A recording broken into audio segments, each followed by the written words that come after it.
alegria estar aqui com vocês, poder compartilhar a palavra de Deus com vocês.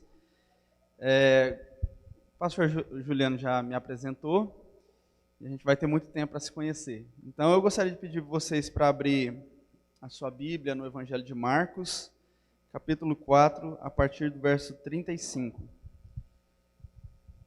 Ele esqueceu de falar que a Catarina é linda igual o pai, e a mãe também.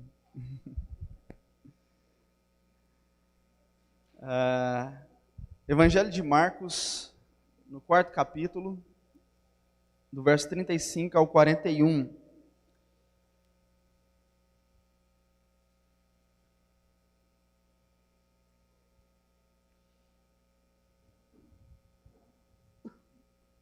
Diz assim a palavra do Senhor.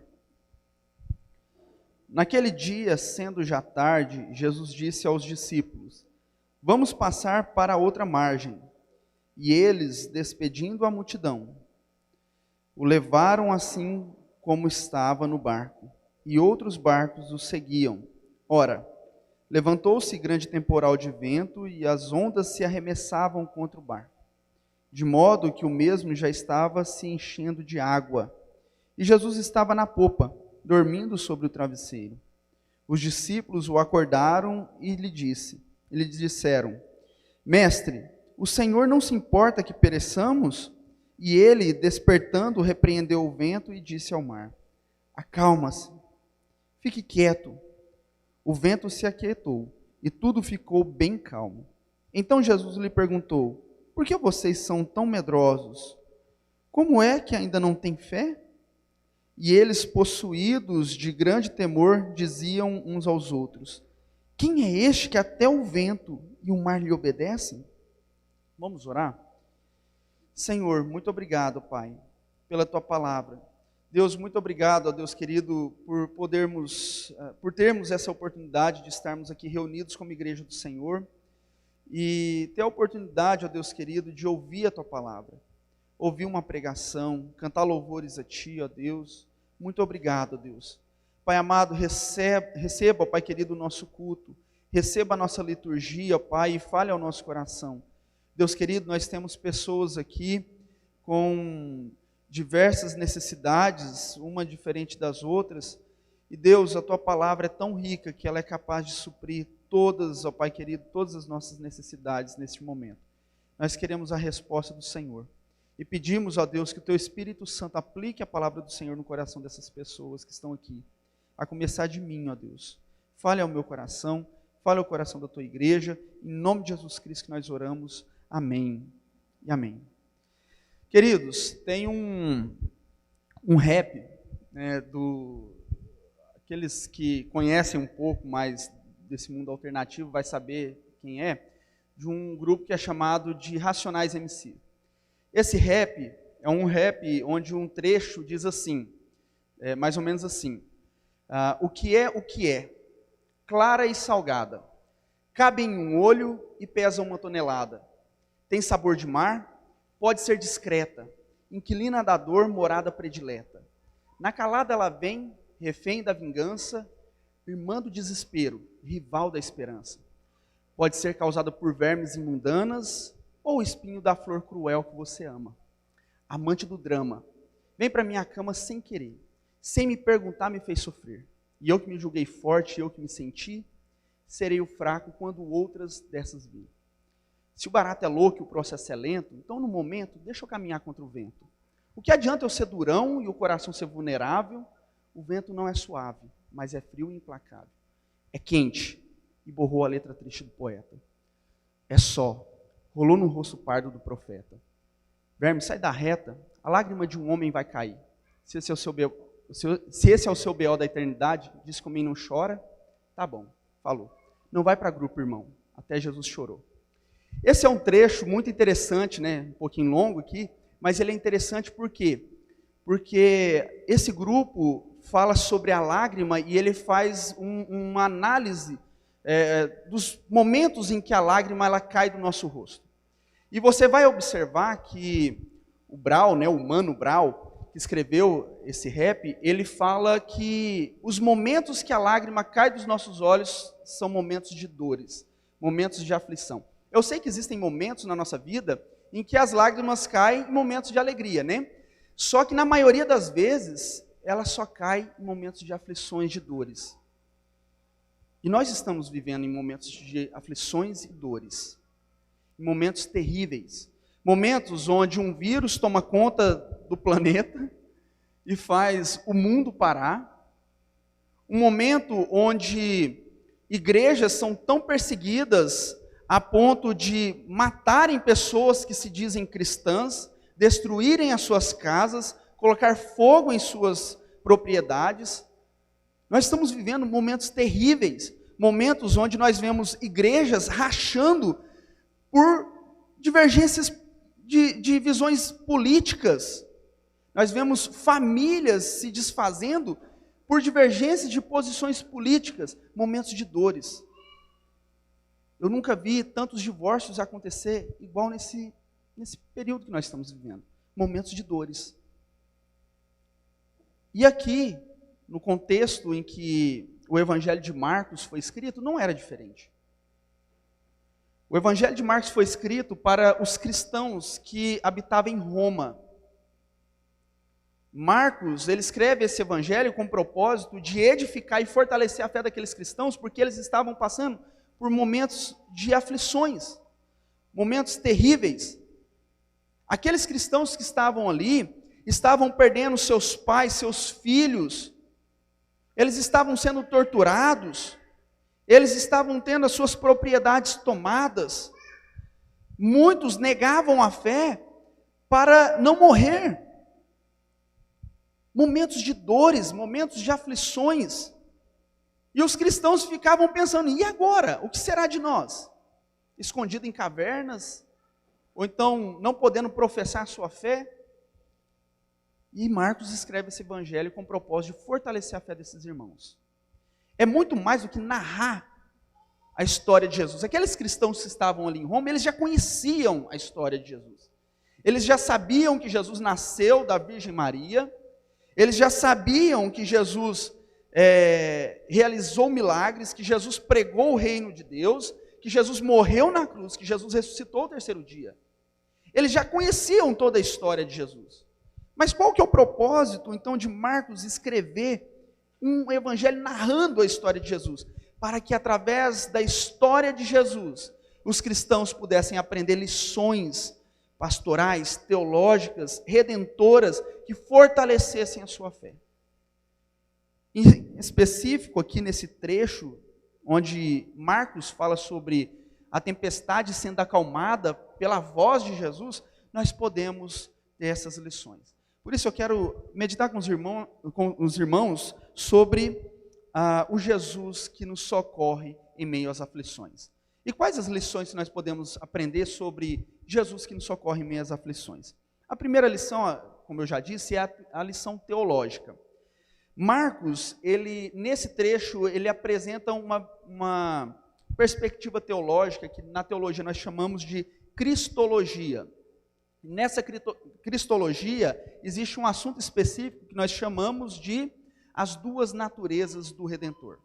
Até o reverendo Weber Campos escreveu um livro falando sobre as duas naturezas do Redentor. Quem tem interesse de conhecer, compre, é muito bom. E aqui ele cita as duas naturezas do Redentor, de Jesus Cristo.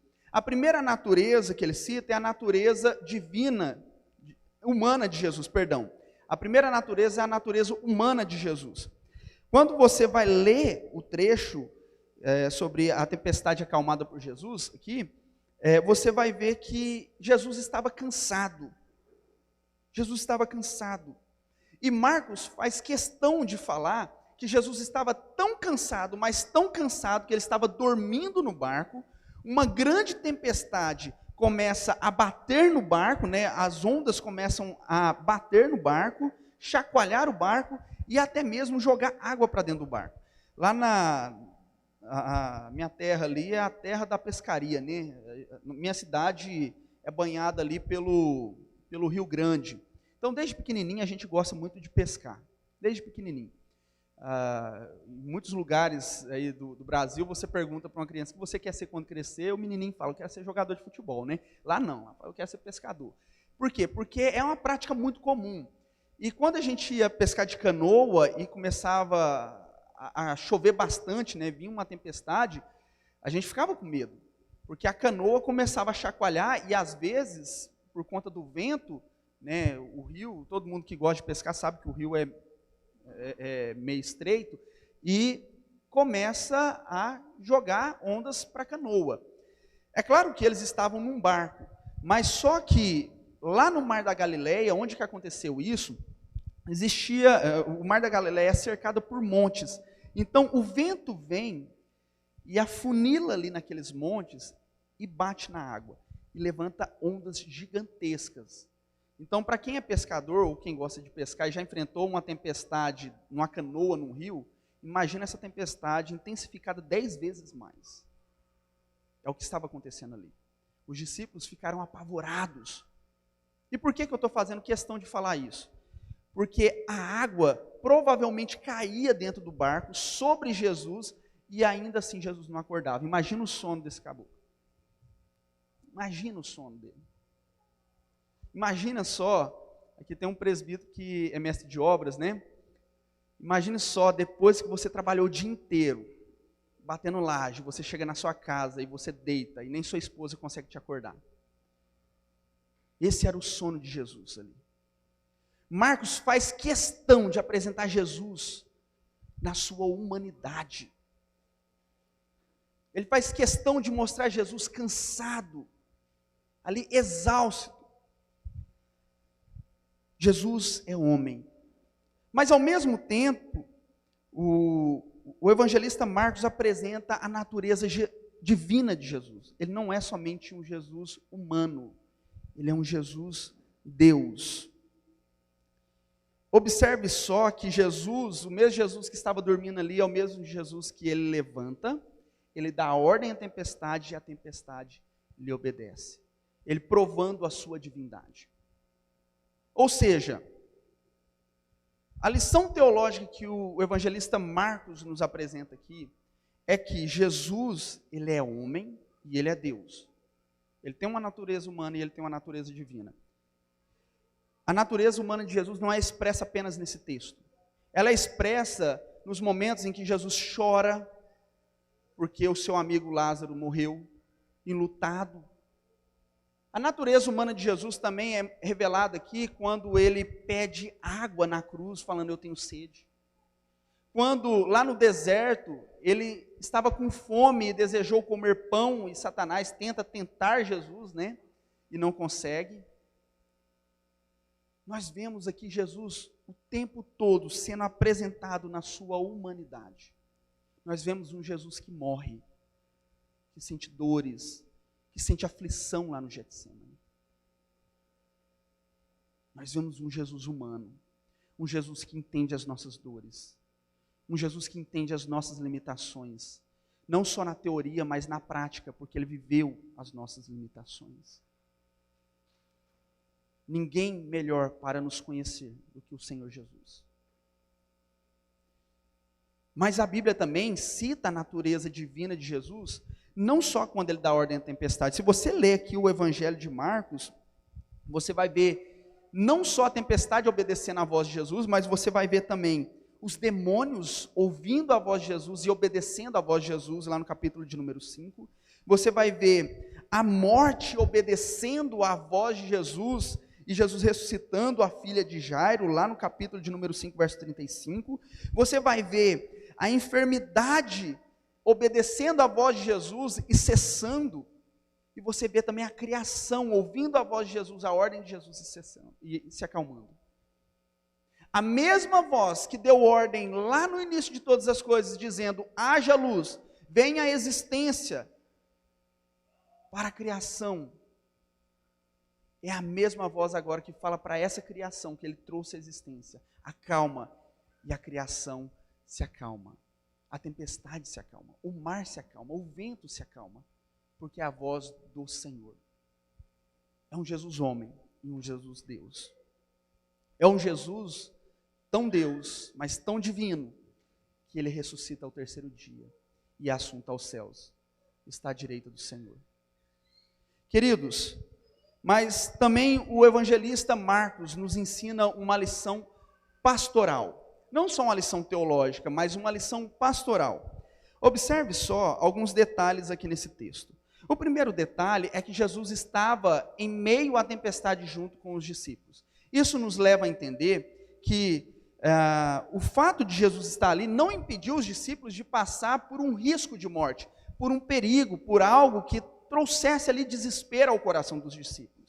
Isso nos ensina que o fato de sermos cristãos, o fato de nós professarmos a fé em Jesus Cristo, o fato de nós termos o Espírito Santo conduzindo os nossos passos, irá nos impedir de viver por aflições. O fato de professarmos a fé em Jesus Cristo não significa que não iremos passar por lutas, por angústias. Nós estamos vulneráveis, ainda assim, a ser assaltado, a ser roubado, a estar enfermo. Estamos vulneráveis às coisas ruins desse mundo.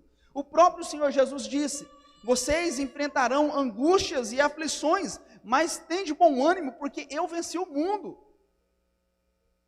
A nossa esperança não está em viver uma vida feliz aqui, distante de tudo aquilo que nós consideramos ruim. Não. A nossa esperança está em passar por esses momentos ruins, felizes, porque o Senhor está do nosso lado. Porque Ele consola o nosso coração. E é isso que deve trazer paz ao nosso coração. Esses evangelhos que são pregados aí, nessas igrejas neopentecostais, são falsos evangelhos. Se você é cristão, então você tem que ter o melhor carro, você tem que ter a melhor casa, você não pode ficar enfermo. Mentira. O fato de você ser cristão significa que você vai passar pelas mesmas lutas que os ímpios passam, e às vezes até algumas lutas que eles não passam, como a perseguição. Tá bom? Então, se você quer ser cristão, tenha em mente, você tem que estar preparado para sofrer, e até mesmo, às vezes, para morrer em amor a Cristo. Bom, a segunda lição pastoral que nós observamos aqui é que Jesus não depende da nossa fé para realizar o milagre. Jesus não depende. Observe só que os discípulos aqui, eles estavam incrédulos. Leonardo, mas eles acordaram Jesus para Jesus socorrer eles. Não. Eles não acordaram Jesus para Jesus socorrer eles. Eles acordaram Jesus para Jesus ajudar eles a domar o barco. Porque enquanto estava todo mundo trabalhando, Jesus estava ali dormindo. E eles estavam quase morrendo. Iria afundar o barco e todo mundo ia morrer naquela tempestade terrível ali. Então eles acordam Jesus com a intenção de ter mais um homem para ajudar a domar o barco. A prova disso está, primeiramente, quando Jesus fala assim: por que vocês são tão medrosos? Como é que ainda não têm fé? Lá no verso de número 40. Olha só, o próprio Senhor Jesus disse: vocês não têm fé. Vocês não têm fé. E também no verso 41, quando, na declaração dos discípulos, quando eles disseram o seguinte: quem é este que até o vento e o mar lhe obedecem? Eles ficaram aterrorizados. Aqui na minha versão diz: e eles, possuídos de grande temor, diziam uns aos outros: quem é esse que até o vento e o mar obedecem à voz dele? Eles ficaram assustados. Aqueles que esperam algo não ficam assustados quando esse algo acontece. Vocês concordam comigo? Se você espera que o pastor Juliano vai estar aqui na frente, ele chegar aqui na frente, não vai trazer para você, nossa, uma surpresa, não. Você sabe que ele vai estar aqui na frente. Se você sabe que vai chover, você não fica aterrorizado se cair água. Como que eles ficaram aterrorizados se a possibilidade aqui deles terem acordado Jesus aqui para Jesus acalmar a tempestade for real? Como eles ficaram assustados, temerosos? Como? Isso só pode nos levar a concluir que eles acordaram Jesus não por fé que Jesus iria resolver o problema da tempestade, mas para que Jesus ajudasse eles a domarem o barco. Uma visão humana do problema. E Jesus não dependia da fé deles para acalmar a tempestade. Jesus dependia unicamente da sua vontade. Então, às vezes, na nossa vida, a gente passa por momentos difíceis, momentos de aflições, e às vezes a gente duvida, às vezes a gente fica incrédulo de que aquilo vai ser solucionado. E o Senhor nos impressiona e soluciona.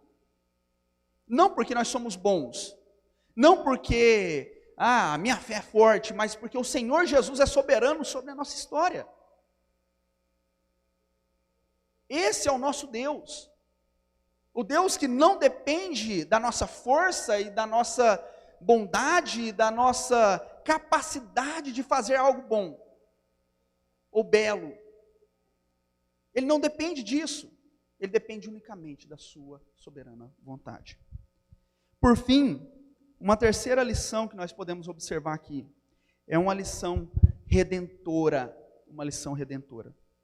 O que é uma lição redentora? Aqueles que gostam de pregação expositiva e cristocêntrica, né? E essa é uma igreja que gosta bastante disso. Nós temos bons pastores aqui. Ó, viu? Depois paga a coca, hein? Nós temos bons pastores aqui que pregam expositivamente, que têm o interesse de mostrar a redenção ali no texto. Então, todos aqueles que gostam disso sabem que em todo texto Cristo reina ali. E Cristo é apresentado. Existem alguns livros aí na cultura cristã que fala sobre Cristo em Gênesis, Cristo em Eclesiastes, Cristo em Provérbios. Então, a Bíblia, ela tem Jesus Cristo como centro de toda a Escritura. E a redenção é o assunto central das Escrituras, de acordo com a teologia que nós professamos, que é a teologia do pacto. A redenção, a salvação, que é a concretização do pacto de Deus, o pacto da graça, é o ponto central das Escrituras. E Marcos faz questão de apresentar isso daqui. Em todo o texto que você lê, em toda a narrativa que você lê no Evangelho de Marcos, você vai perceber que Marcos, ele dá alguns toques daquilo que iria acontecer no final aqui da história do Evangelho, que é a morte e a ressurreição de Jesus. Nos redimindo do pecado e nos reconciliando com o Pai. E nós podemos observar a redenção do texto aqui, quando Jesus ele salva os discípulos da morte, apontando para o que Jesus faria na cruz. Jesus nos livrará da morte eterna, através da sua ação redentora, através da sua palavra, mas agora não uma palavra, acalma-te, e sim uma palavra, está consumado. Está consumado. E ali Cristo nos salvou da morte quando Ele diz, acabou, eu cumpri, está consumado. Essa é a redenção do texto. Cristo é aquele que nos salva da morte eterna, da ira de Deus. O nosso destino era a condenação eterna. O nosso destino era aguentar sobre nós toda a ira de Deus eternamente, porque nós somos ofensores da santidade de Deus. Nós somos inimigos do Senhor, é o que o apóstolo Paulo diz lá em Romanos, capítulo 5. Ele fala que nós éramos inimigos do Senhor, e ainda assim o Senhor nos salvou. Queridos, a palavra de Jesus, quando Ele disse, está consumado, nos livrou de todo o perigo que nós poderíamos enfrentar diante da nossa fé. Todo perigo espiritual. Hoje nós somos salvos porque o Senhor Jesus se colocou no nosso lugar. E Ele pagou o nosso preço. Essas são as 3 lições que nós podemos observar aqui no texto. Eu gostaria de concluir que nós precisamos sempre lembrar, para a edificação da nossa fé, quem é Jesus. Jesus, Ele é homem. Ele não está distante daquilo que nós vivemos diariamente. Ele viveu tudo aquilo que nós estamos vivendo, todas as nossas limitações, todas as nossas angústias, todas as nossas dores, Jesus viveu. Eu sei que Jesus não pecou. Eu sei que Jesus não viveu ali sobre ele, né, o domínio do pecado, mas ele recebeu sobre si as dores e as consequências do pecado. Jesus entende todas as nossas aflições. Ao mesmo tempo, nós precisamos lembrar que Jesus, ele é Deus, e que ele está acima de tudo aquilo que nós podemos enfrentar, de tudo aquilo que nós podemos considerar grande. Ele é Deus, ele tem o domínio de todas as coisas. Nós precisamos lembrar que o fato de nós professarmos a fé cristã não significa que nós não iremos passar por aflições. Nós precisamos lembrar constantemente que o Senhor Jesus é aquele que tem o domínio de todas as coisas e ele não depende da nossa fé para isso. E nós precisamos lembrar que o Senhor Jesus é o nosso Salvador Redentor. Esse é o maior dos milagres que Jesus pode realizar na nossa vida. Não é te dar o dinheiro lá que você nem esperava para pagar sua conta e sua água. Não é te curar da enfermidade que você estava aflito aí. Não é te livrar do coronavírus. Não é esse o maior milagre. O maior milagre que Cristo realiza na sua vida é te livrar da ira eterna e te reconciliar com Deus. Amém? Vamos orar? Senhor Jesus, nós estamos aqui diante do Senhor, ó Pai. Eu não sei quais são os problemas que os irmãos estão enfrentando. Alguns estão temerosos diante do contexto que nós estamos enfrentando. Outros, ó Pai querido, perderam o emprego. Outros tiveram a sua empresa lesada. Pai querido, pode haver aqui irmãos que estão enlutados. Pode estar aqui irmãos que estão com crise no casamento. Nós podemos ter aqui, ó Pai querido, pessoas que têm um sentimento de suicídio, Deus. Nós podemos ter pessoas aqui, ó Pai querido, que estão com o coração angustiado e aflito, porque estão descontrolados financeiramente. Pai querido, vários outros problemas, nós estamos vulneráveis. Mas Deus, nós acabamos de entender aqui do texto da palavra do Senhor, que o Senhor é o Deus que entende as nossas aflições e tem o domínio de todas as coisas nas suas mãos. Por mais fraco na fé que nós possamos estar, ó Deus, nos resgate, ó Deus, nos socorra, Senhor Jesus. Nós dependemos do Senhor e queremos clamar ao Senhor neste momento, ó Pai, que nós temos a plena certeza de que nada na nossa vida irá acontecer sem a permissão do Senhor e sem o cuidado do Senhor e sem a inteligência e a soberania do Senhor de direcionar os nossos passos. Por isso, ó Deus, consola e tranquiliza o nosso coração, nos dê motivos de nos impressionar, dizer, quem é este que até soluciona os meus problemas de pessoas tão pequenas como eu? Deus, traga alegria, restua a alegria da salvação no nosso coração, Pai. Em nome de Jesus Cristo, nós oramos. Amém. Amém. Muito obrigado, viu, pessoal?